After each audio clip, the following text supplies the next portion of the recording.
Hello students, पिछली class में हम लोग पार्श्विक विस्थापन, दो समांतर पृष्ठों पर अपवर्तन पढ़ चुके थे। आज की क्लास में हम लोग पूर्ण आंतरिक परावर्तन के कुछ उदाहरण पढ़ेंगे। तो इसमें हम लोग पहली टॉपिक पढ़ते हैं रेगिस्तान में मरीचिका।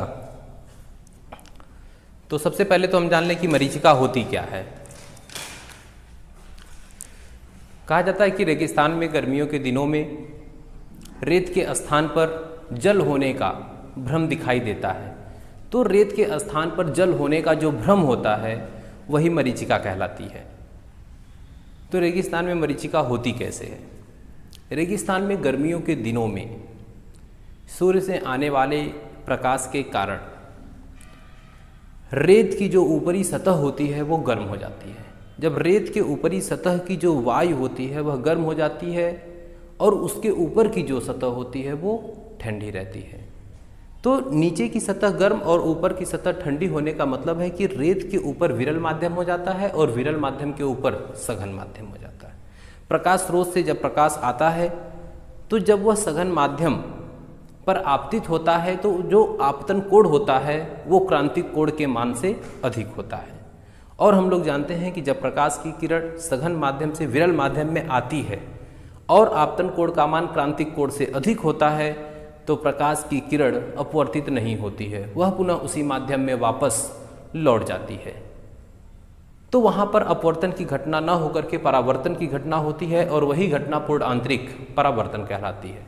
तो प्रकाश स्रोत से आने वाली जो प्रकाश की किरण होती है सघन माध्यम में आती है और क्रांतिक कोण से अधिक कोण पर आपतित होकर पूर्णतः परावर्तित हो जाती है, जिसके कारण हमें रेत जो होती है वह रेत में हमें जल होने का भ्रम दिखाई देता है, जिससे रेगिस्तान की मरीचिका कहा जाता है।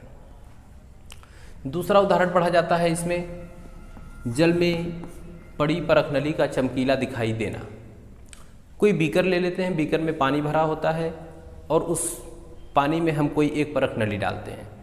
परखनली इस तरीके से उसमें डालते हैं कि वह तिरछी हो और उसमें जल न भर पाए, अर्थात वायु ही रहे।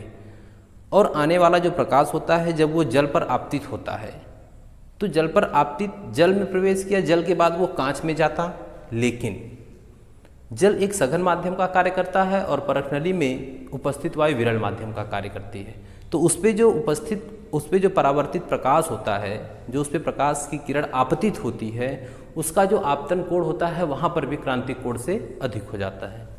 जब क्रांतिक कोण के मान से आपतन कोण का मान अधिक होता है तो पुनः अपवर्तन की घटना नहीं हो पाती है, प्रकाश पुनः परावर्तित हो जाता है, जिसके कारण हमें जल में पड़ी परखनली चमकीली दिखाई देने लगती है। उसी प्रकार कहा जाता है कि कांच में पड़ी दरार का चमकना।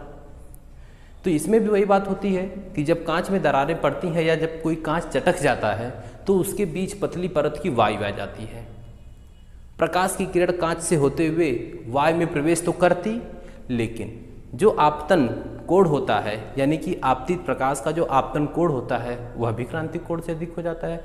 पुनः अपवर्तन की घटना नहीं होती है, प्रकाश परावर्तित हो जाता है और पुनः पूर्ण आंतरिक परावर्तन की घटना घटित हो जाती है, जिसके कारण कांच में पड़ी दरार हमें चमकने लगती है। उसी प्रकार हीरे का चमकना। कहा जाता है हीरे का जो अपवर्तनांक होता है वो हीरे का जो अपवर्तनांक होता है वो बहुत अधिक होता है और जो क्रांतिक कोण होता है वो बहुत कम होता है। हीरे के विशेष फलकों से प्रकाश तो अंदर प्रवेश कर जाता है, लेकिन हीरे के आंतरिक पृष्ठों पर वो कई जगह परावर्तित होता रहता है। यानी कि हीरे के अंदर प्रकाश की जो किरण होती है वो बार बार पूर्ण आंतरिक परावर्तित होती रहती है, जिसके कारण वो हमें चमकदार दिखाई देता रहता है। तो इस तरीके से हम लोग पूर्ण आंतरिक परावर्तन पर 3-4 उदाहरण पढ़ते हैं। एक अंतिम उदाहरण इसका पढ़ा जाता है प्रकाशिक तंतु।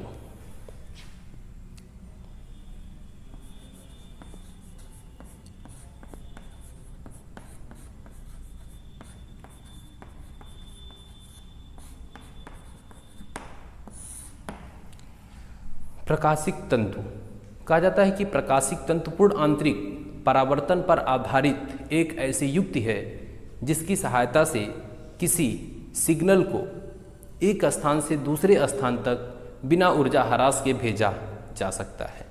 यानी कि प्रकाशिक तंतु जो होता है वह पूर्ण आंतरिक परावर्तन पर आधारित एक उपकरण होता है जिसकी सहायता से प्रकाश सिग्नल को एक स्थान से दूसरे स्थान तक भेजा जाता है, लेकिन भेजने में किसी भी ऊर्जा का ह्रास नहीं होता है। और जो यह उपकरण होता है वह पूर्ण आंतरिक परावर्तन पर आधारित होता है, यानी कि इसकी जो प्रकाश की किरणें होती हैं वो बार बार परावर्तित होती रहती हैं, आराम से प्रकाश सिग्नल एक स्थान से दूसरे स्थान पहुंच भी जाता है और ऊर्जा का कोई ह्रास होता भी नहीं है।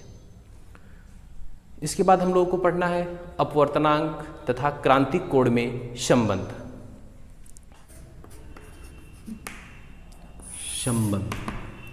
अपवर्तनांक तथा क्रांतिक कोण में संबंध। मान लेते हैं कि कोई एक सघन माध्यम है जिसको हम D से प्रदर्शित करेंगे और एक विरल माध्यम है जिसे हम R से प्रदर्शित करेंगे। कोई प्रकाश की किरण है सघन माध्यम से विरल माध्यम में प्रवेश कर रही है, तो सघन माध्यम के सापेक्ष विरल माध्यम का अपवर्तनांक ऐसा हम लोग लिख सकते हैं। तो सघन माध्यम के सापेक्ष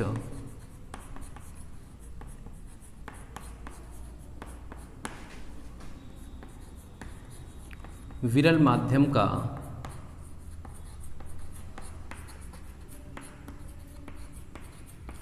अपवर्तनांक,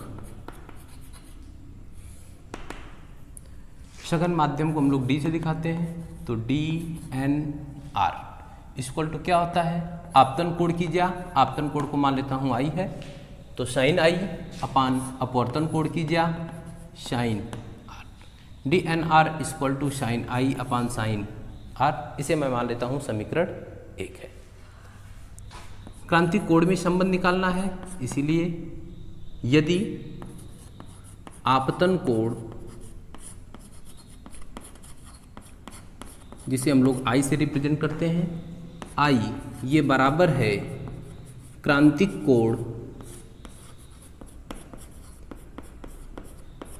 C के। अगर आपतन कोण I क्रांतिक कोण C के बराबर है तो जो अपवर्तन कोण होगा वो R होगा। तो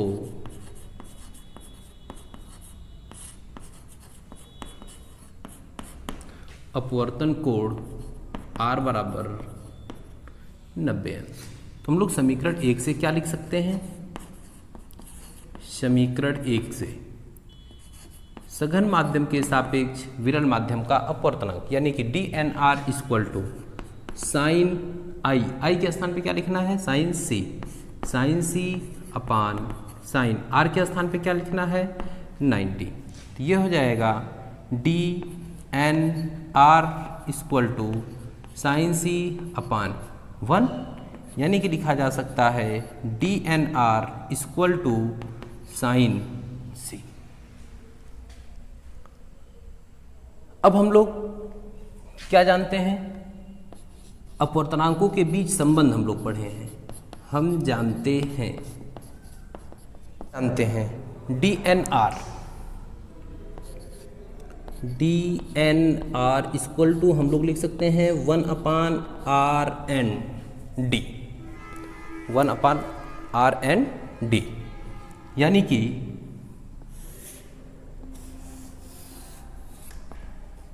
DNR equal to 1 upon RND, तो 1 upon RND equal to DNR।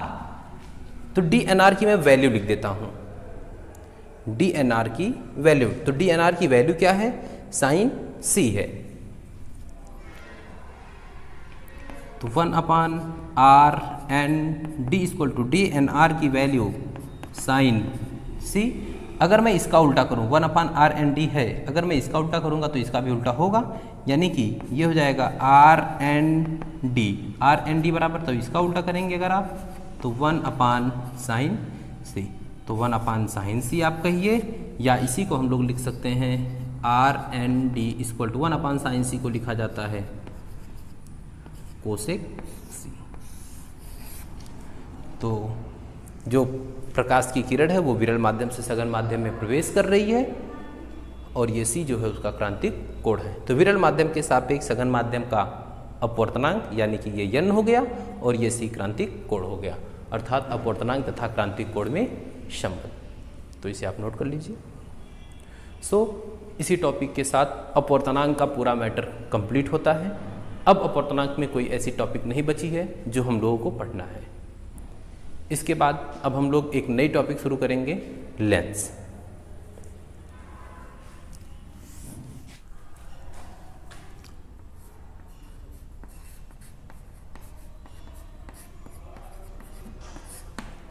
Lens, तो लेंस के विषय में हम लोगों ने क्लास 8 में भी पढ़ा है।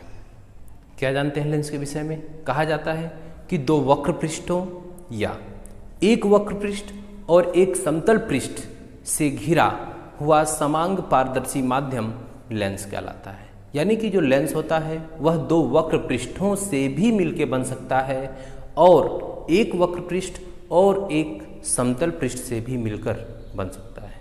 तो पुनः एक बार लेंस की परिभाषा, दो वक्र पृष्ठों या एक वक्र पृष्ठ और एक समतल पृष्ठ से मिलकर बना समांग पारदर्शी माध्यम लेंस कहलाता है।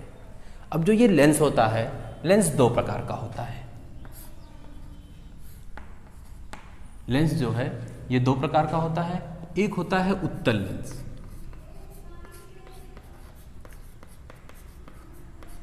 उत्तल लेंस, और एक होता है अवतल लेंस।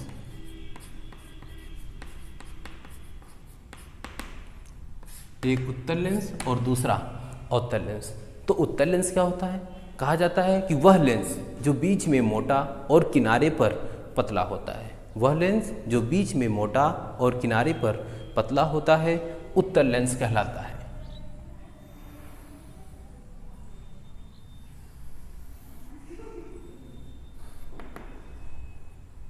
तो आप इसे देखिए, ये बीच में मोटा है और किनारे पर पतला है, तो वह लेंस जो बीच में मोटा और किनारे पर पतला होता है उत्तल लेंस कहलाता है।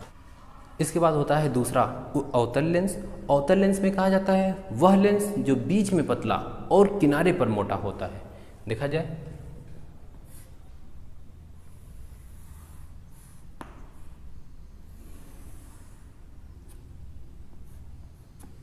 इसे आप देखिए, ये किनारे पर मोटा है और बीच में पतला है, तो कहा जाता है वह लेंस जो बीच में पतला तथा किनारे पर मोटा होता है अवतल लेंस कहलाता है।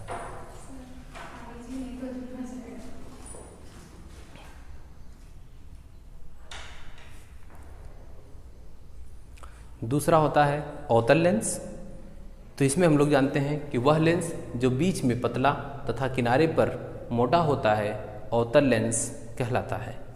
अब ये दोनों लेंस भी तीन तीन प्रकार के होते हैं, यानी कि उत्तल लेंस भी तीन प्रकार का होता है और अवतल लेंस भी तीन प्रकार का होता है। तो उसका मैं फिगर बना के आपको समझा दे रहा हूं।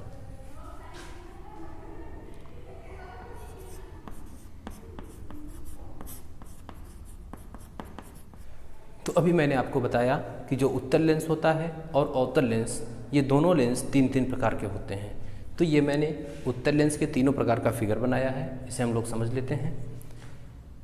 ये पहला है जिसे आप लोग उत्तल लेंस ही कहते हैं।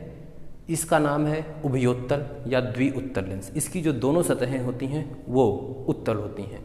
नंबर 2 कहा जाता है समतलोत्तल लेंस, यानी कि इसका पहला पृष्ठ समतल होता है और दूसरा पृष्ठ उत्तल होता है, इसीलिए इसका नाम समतलोत्तल लेंस रखा जाता है या कहा जाता है।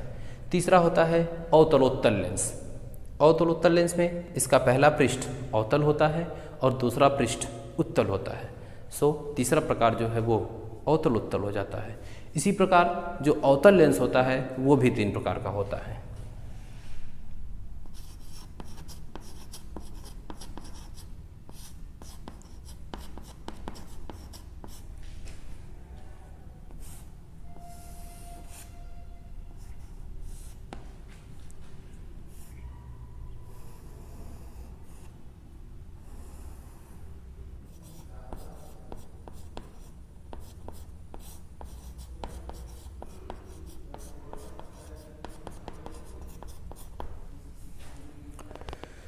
मैंने अभी आपको बताया कि जो अवतल लेंस होता है वह भी तीन प्रकार का होता है। तो ये मैंने फिगर ड्रा किया है अवतल लेंस, और ये अवतल लेंस के तीनों प्रकार। पहले वाले में जिसके दोनों पृष्ठ अवतल होते हैं जिसे उभयावतल या द्विअवतल लेंस कहा जाता है। दूसरे वाले में ऐसा लेंस जिसका पहला पृष्ठ समतल और दूसरा अवतल होता है उसे समतलावतल लेंस कहा जाता है। तीसरा ऐसा लेंस जिसका पहला पृष्ठ अवतल और दूसरा पृष्ठ उत्तल होता है उत्तलावतल लेंस कहा जाता है। ये मैंने अभी आपको उत्तल लेंस के तीनों प्रकार और अवतल लेंस के तीनों प्रकार का सचित्र वर्णन किया। इस तरीके से लेंस दो प्रकार के और दोनों लेंस तीन तीन प्रकार के होते हैं। लेंस के प्रकार पढ़ने के पश्चात हम लोगों को पढ़ना है अभिसारी क्रिया और अपसारी क्रिया।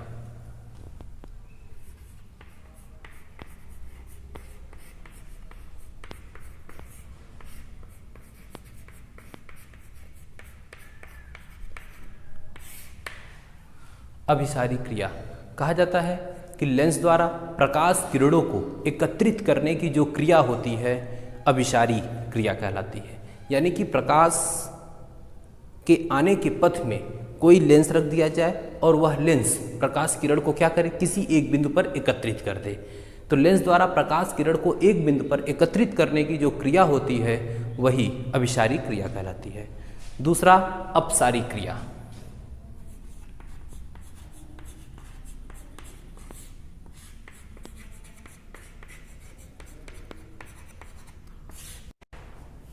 अपसारी क्रिया, इसमें कहा जाता है लेंस द्वारा प्रकाश किरणों को फैलाने की क्रिया को, लेंस द्वारा प्रकाश किरणों को फैलाने की क्रिया को अपसारी क्रिया कहते हैं। लेंस द्वारा प्रकाश किरणों को फैलाने की क्रिया को अपसारी क्रिया कहते हैं। इसमें क्या होता है कि प्रकाश स्रोत से प्रकाश आता है और उस प्रकाश किरण के पथ में एक लेंस रख दिया जाता है और वह लेंस क्या करता है, प्रकाश किरणों को फैला देता है। तो लेंस द्वारा प्रकाश किरणों को फैलाने की जो क्रिया होती है अपसारी क्रिया कहलाती है। इसके बाद मुझे अपसारी लेंस और अभिसारी लेंस पढ़ना है।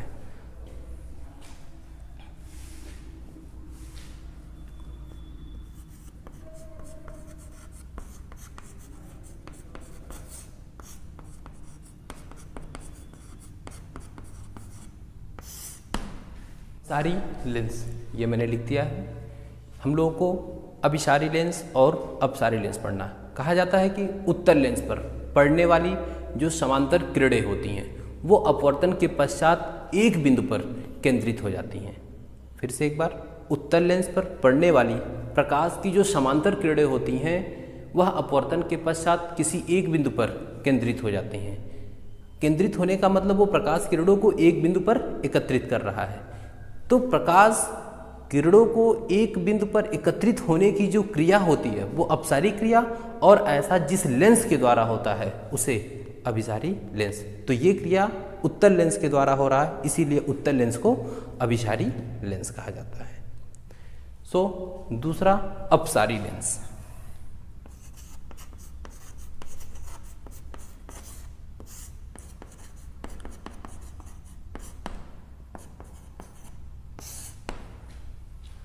अपसारी लेंस कहा जाता है कि अवतल लेंस पर जब प्रकाश की किरणें समांतर पड़ती हैं तो अपवर्तन के पश्चात ये फैल जाती हैं। अपवर्तन के पश्चात ये फैल जाती हैं, तो इसी लेंस को अपसारी लेंस कहा जाता है। फिर से एक बार, अपसारी लेंस कहा जाता है कि अवतल लेंस पर पड़ने वाली समांतर किरणें अपवर्तन के पश्चात फैल जाती हैं। इस गुण के कारण अवतल लेंस को अपसारी लेंस कहा जाता है।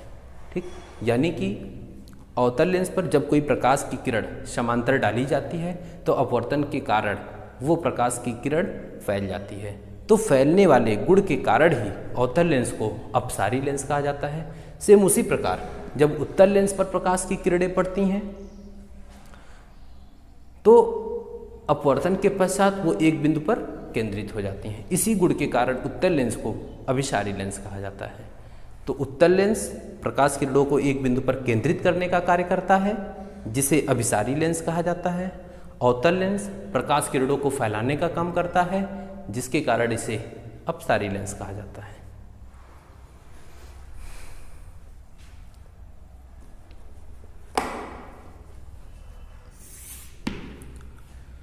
अगली टॉपिक हम लोगों की होगी लेंस से संबंधित कुछ परिभाषा, यानी कि जैसे हम लोग दर्पण पढ़े थे तो दर्पण से भी संबंधित कुछ परिभाषा पढ़े थे, सेम उसी प्रकार से अभी हम लोगों ने लेंस पढ़ा तो लेंस से भी संबंधित कुछ परिभाषा हम लोगों को पढ़नी है। तो नंबर 1 हम लोग पढ़ेंगे मुख्य अक्ष।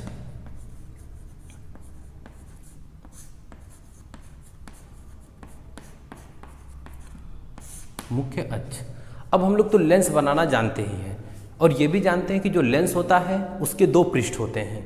दोनों पृष्ठों को खींचने के लिए हमें गोले प्रकार की आवश्यकता पड़ती है। दोनों पृष्ठों को खींचने के लिए गोले प्रकार की नोक को कहीं ना कहीं रखना पड़ता है। सो देखते हैं कि कैसे लेंस बनाया जाता है। अगर मैं उत्तल लेंस बनाऊं तो जैसे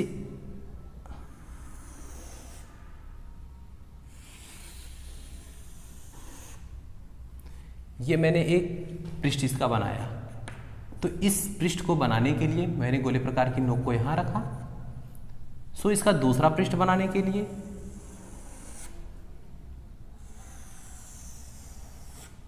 ये मैंने इसका दूसरा पृष्ठ बनाया और गोले प्रकार की नोक को यहाँ रखा। फिलहाल लेंस में मुझे तो इतना पूरा दिखाई पड़ता नहीं है, लेंस में तो सिर्फ हम लोग यही देखते हैं, अर्थात ये पार्ट हटा देते हैं।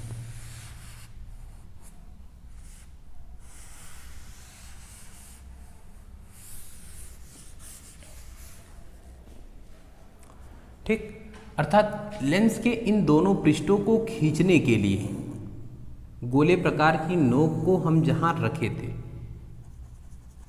वह उन पृष्ठों का क्या था? केंद्र था, जिसे लेंस से संबंधित शब्दों में हम वक्रता केंद्र कहेंगे। यानी कि जो ये लेंस है, लेंस के पृष्ठों के वक्रता केंद्रों को मिलाने वाली जो रेखा होती है,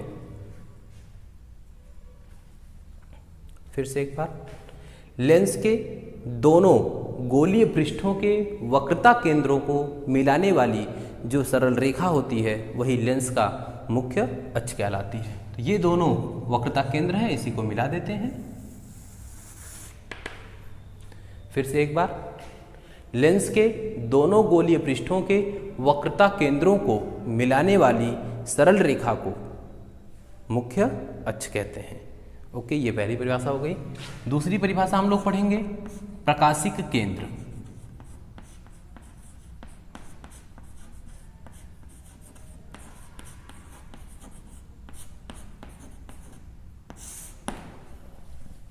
प्रकाशिक केंद्र, इसे देखा जाए। फिलहाल अब हम लोगों ने तो लेंस खींच लिया, लेंस का मुख्य अक्ष खींच लिया। कहा जाता है कि लेंस के भीतर मुख्य अक्ष पर स्थित वह बिंदु, लेंस के भीतर मुख्य अक्ष पर स्थित वह बिंदु जिससे होकर जाने वाली प्रकाश की किरणें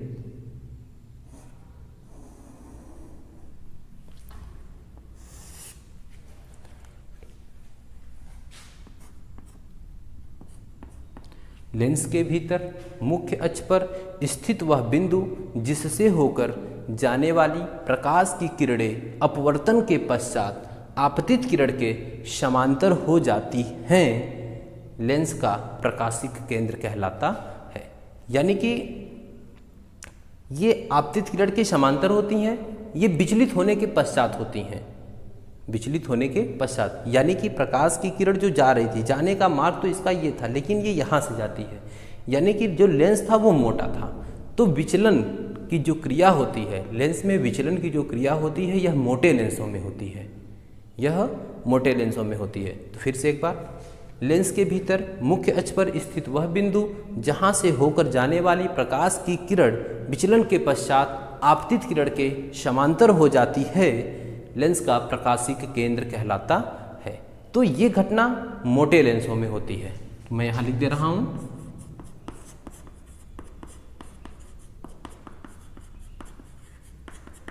मोटे लेंस में। लेकिन हम लोगों को मोटा लेंस नहीं पढ़ना है, पढ़ना है पतला लेंस। तो पतले लेंस के आधार पर प्रकाशिक केंद्र की क्या परिभाषा दी जाती है?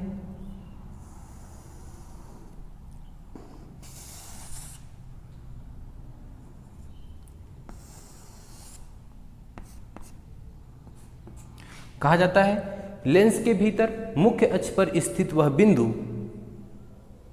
जहां से जाने वाली प्रकाश की किरणें अपवर्तन के पश्चात बिना विचलित हुए सीधे निकल जाती है, प्रकाशिक केंद्र कहलाता है। यानी कि जब प्रकाश की किरण विचलित होती है तो ऐसा मोटे लेंस में होता है, और जब प्रकाश की किरण विचलित नहीं होती है तो वह पतले लेंस में होता है। फिर से एक बार प्रकाशिक केंद्र की परिभाषा, लेंस के भीतर मुख्य अक्ष पर स्थित वह बिंदु जहां से जाने वाली प्रकाश की किरण अपवर्तन के पश्चात बिना विचलित हुए सीधे निकल जाती है, लेंस का प्रकाशिक केंद्र कहलाता है। इसे हम लोग सी से प्रदर्शित करते हैं, सी से। ठीक, तो ये मोटे लेंस के लिए हो गया और ये पतले लेंस के लिए। ठीक, इसके बाद हम लोगों को पढ़ना है फोकस तथा फोकस दूरी।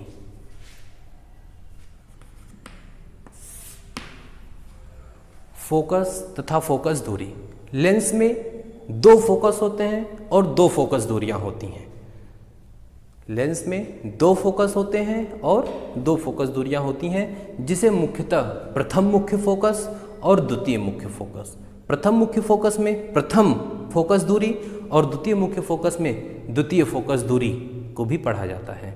तो हम लोग एक एक लेंस में फोकस को पढ़ते चलते हैं।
तो ये मैंने प्रथम मुख्य फोकस का फिगर बना दिया है, उत्तल लेंस में भी और अवतल लेंस में भी। इसे हम लोग पहले फिगर के विषय में देख लेते हैं, फिर प्रथम मुख्य फोकस को परिभाषित कर लेते हैं। ये मैंने बनाया उत्तल लेंस, उत्तल लेंस के भीतर ये हो गया प्रकाशिक केंद्र से, ये इसका मुख्य अक्ष।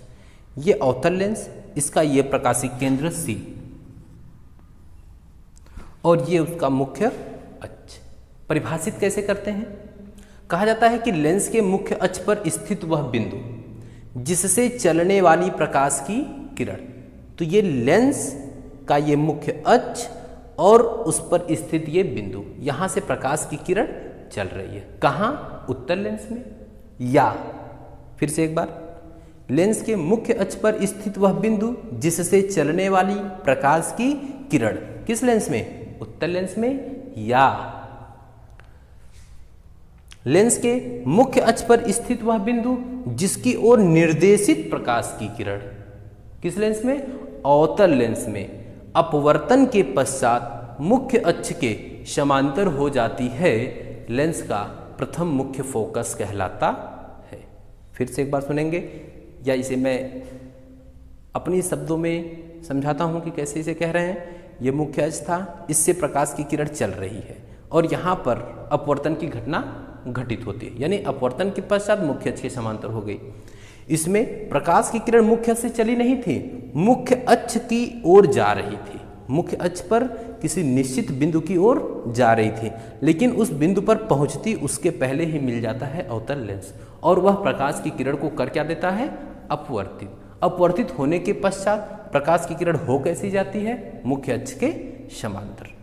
तो इसी को परिभाषित किया जाता है कैसे, कि लेंस के मुख्य अक्ष पर स्थित वह बिंदु जिससे चलने वाली प्रकाश की किरण तो उत्तल लेंस में, या लेंस के मुख्य अक्ष पर स्थित वह बिंदु जिसकी ओर निर्देशित प्रकाश की किरण किस लेंस में, अवतल लेंस में अपवर्तन के पश्चात मुख्य अक्ष के समांतर हो जाती है, लेंस का प्रथम मुख्य फोकस कहलाता है। इसे हम लोग F1 से प्रदर्शित करते हैं। ओके, अब देखिए ये हम लोगों ने प्रथम मुख्य फोकस पढ़ लिया, इसी में हम लोग पढ़ते हैं प्रथम फोकस दूरी।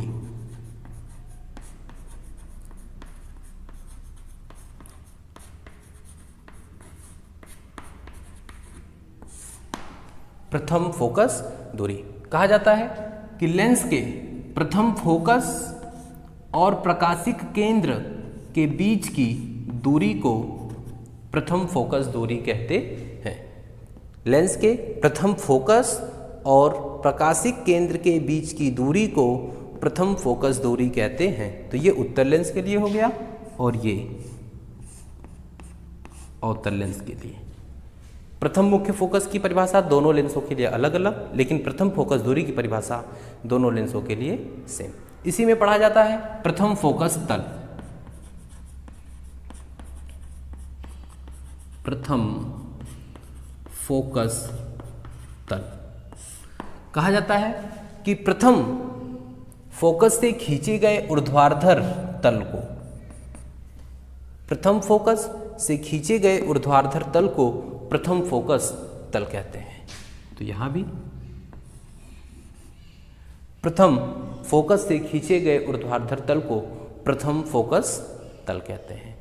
ठीक, तो हमने फोकस तथा फोकस दूरी में प्रथम मुख्य फोकस, प्रथम फोकस दूरी और प्रथम फोकस तल पढ़ लिया। इसके बाद हम लोगों को पढ़ना है द्वितीय मुख्य फोकस। अब हम इसका फिगर बनाते हैं।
द्वितीय मुख्य फोकस, इसमें मैंने उत्तल लेंस और अवतल लेंस दोनों के लिए फिगर ड्रॉ कर दिया है।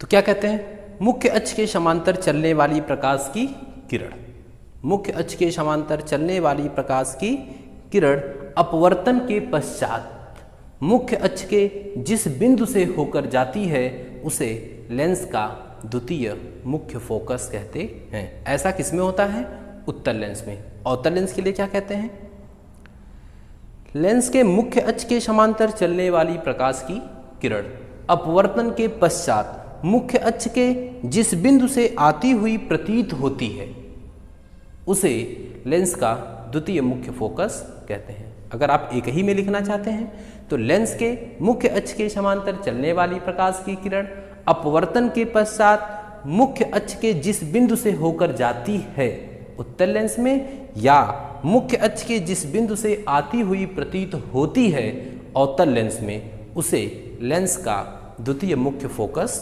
कहते हैं। इसे F2 से प्रदर्शित करते हैं। तो ये हो गया द्वितीय मुख्य फोकस। इसके बाद द्वितीय फोकस दूरी।